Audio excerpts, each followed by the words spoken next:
In this lesson, we will cover one of my favorite features of Drupal out of the box, content revisions. The goal of a content management system is to enable people of all different skills to easily edit content. In some sites, this might mean that dozens of people are managing the content on the site, and one person may make changes that another doesn't understand. On other sites, it might mean that someone with less comfort formatting content may save changes that end up with a broken page, and they'll need to quickly recover from their mistake. When you edit a piece of content in Drupal, you can set it to store a revision. Let's take a look at this. I'm going to edit this page about Tastykakes for All by clicking the Edit tab here, and I'll go ahead and make a couple of changes. I'll add a paragraph return, and perhaps I'll turn this into a list.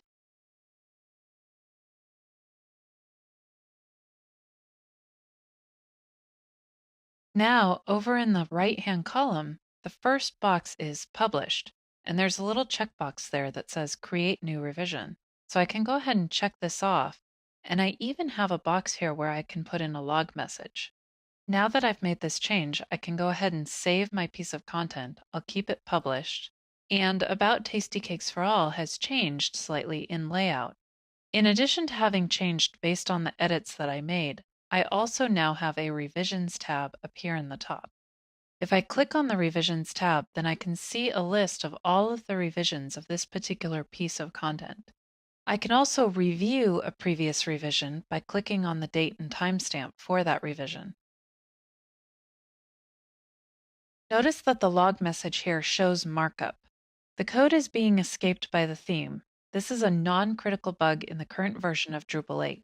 At some point, this bug will be resolved, but it may or may not be resolved by the time that you're using Drupal 8.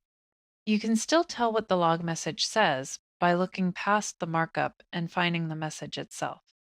There is also a very handy contrib module to work with content revisions called diff. Diff enables the user to compare two versions.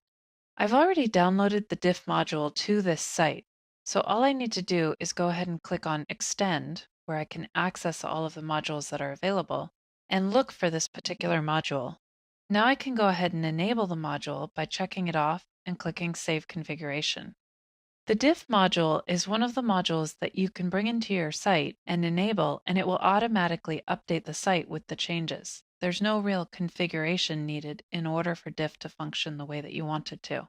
Now that I've enabled the module, I can go back to the site and back to the published version of the About page, and then I can click on the Revisions tab, and you'll notice that it looks completely different. First of all, the log message is displayed in a much more meaningful manner because it's not wrapped with all of the markup. But now I also have this option to compare different versions of this particular node.